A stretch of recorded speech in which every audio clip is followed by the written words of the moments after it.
Ezra 4. And when the adversaries of Yehuda and Benjamin heard that the sons of the exile were building the Hekal of Yehovah Elohim of Israel, they came to Zerubbabel and the heads of the fathers' houses, and said to them, Let us build with you, for we seek your Elohim as you do. And we have slaughtered to him since the days of Esarhaddon, sovereign of Ashur, who brought us here. But Zerubbabel and Yeshua and the rest of the heads of the fathers' houses of Israel said to them, It is not for you and for us to build a house for our Elohim, but we alone build to Yehovah Elohim of Israel,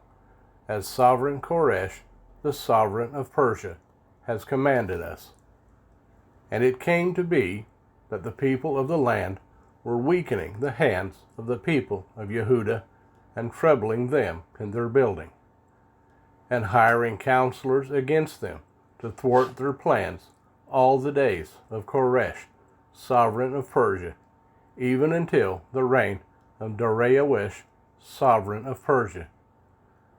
And in the reign of Ahasuerus, in the beginning of his reign, they wrote an accusation against the inhabitants of Yehuda and Jerusalem. And in the days of Artashshasta, Bishlam,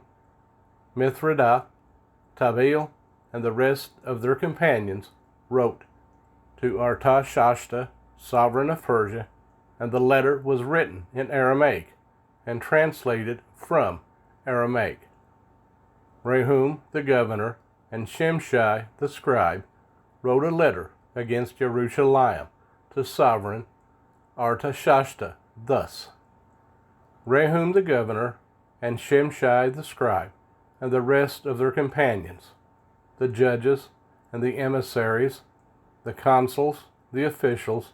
the people of Erech and of Babel and of Shushan, the Dehawites and the Elamites, and the rest of the nations,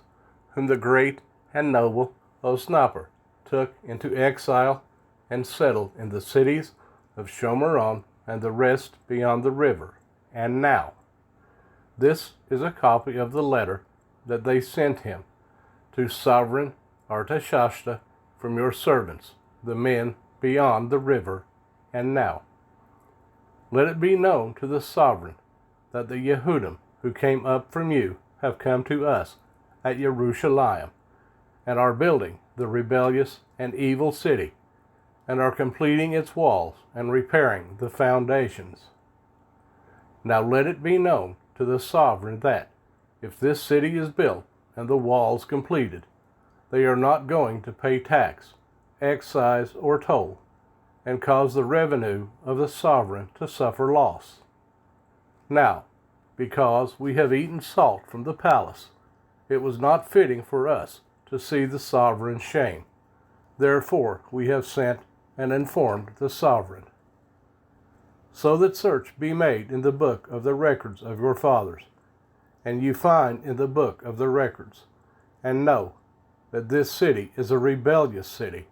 and causing loss to sovereigns and provinces,